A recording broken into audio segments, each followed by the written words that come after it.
الحمدللہ وحدہ والصلاۃ والسلام علی من لا نبی بعدہ اما بعد فاعوذ باللہ من الشیطان الرجیم بسم اللہ الرحمن الرحیم۔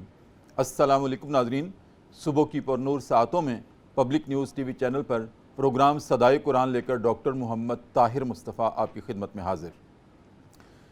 ناظرین کرام، جیسا کہ آپ جانتے ہیں کہ پروگرام صدائے قرآن الحمدللہ رب العالمین ہم نے آغاز قرآن سے اس کی ابتدا کی تھی، الحمد سے شروع کیا تھا اور پھر لفظاً لفظاً حرفاً حرفاً ہمارا سفر پہنچا ہے قرآن کریم کا دوسرا پارہ ہے ناظرین کرام، اور سورہ بقرہ ہے اور آیت نمبر 174 سے لے کر 176 تک آج ہمارا سبق ہے۔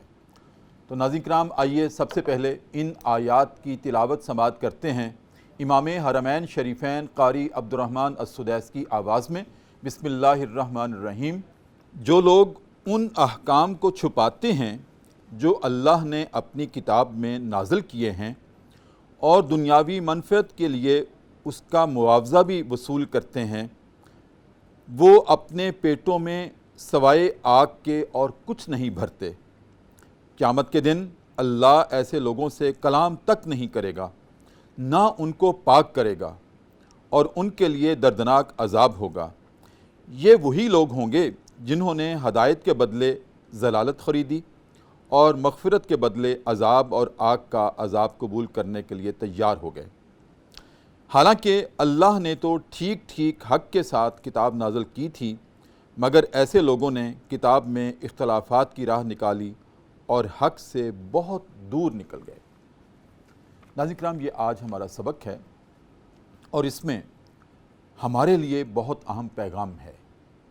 وہ یہ ہے، صدائے قرآن آج کے سبق میں یہ ہے کہ جو لوگ حق بات کو چھپاتے ہیں، اور خاص طور پہ وہ حق بات جس کو اللہ رب العزت نے اپنے کلام اللہ میں نازل کر دیا ہے، اس کو چھپاتے ہیں، اور پھر صرف چھپاتے نہیں بلکہ چھپانے کے عوض معاوضہ بھی وصول کرتے ہیں، وہ اپنے پیٹوں میں آگ بھرتے ہیں۔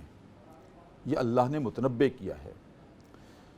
ناظرین کرام، یہ منظرنامہ ہم اپنے ارد گرد بھی دیکھتے ہیں۔ ایک تو وہ حالات تھے جب یہ کلام اللہ نازل کیا گیا، یہود و نصارہ اس کے مخاطب تھے، خاص طور پر ایسے احکام میں جو حق بات کو چھپاتے تھے۔ لیکن ناظرین کرام، ہم آج بھی اس کا مشاہدہ کرتے ہیں۔ مجھے بہت افسوس سے ایک ذاتی مشاہدہ پیش کرنے کی جسارت ہو رہی ہے، وہ یہ کہ اولیاء اکرام، ان کے پاؤں کی خاک ہماری آنکھوں کا سرما ہے، اس میں کوئی شک نہیں ہے، کیونکہ اولیاء انبیاء کے وارث ہیں، علماء انبیاء کے وارث ہیں، اور لیکن ان کے آستانوں پہ جو خرافات ہوتی ہیں، حق تو یہ تھا کہ جو بھی اولیاء اکرام کے پاس جائے تو وہ ان سے تزکیہ کرے، تزکیہ حاصل کرے، اور اولیاء اکرام جو اولیاء ہوتے ہیں وہ تزکیہ ہی کرتے ہیں، کیونکہ تزکیہ کے لیے ناظرین کرام صحبت ضروری ہوتی ہے، اور یہ کام جس کی ابتدا، جس کی بنیاد ہمارے نبی کریم صلی اللہ علیہ وآلہ وسلم نے خود رکھی تھی۔ دار ارقم کیا تھا؟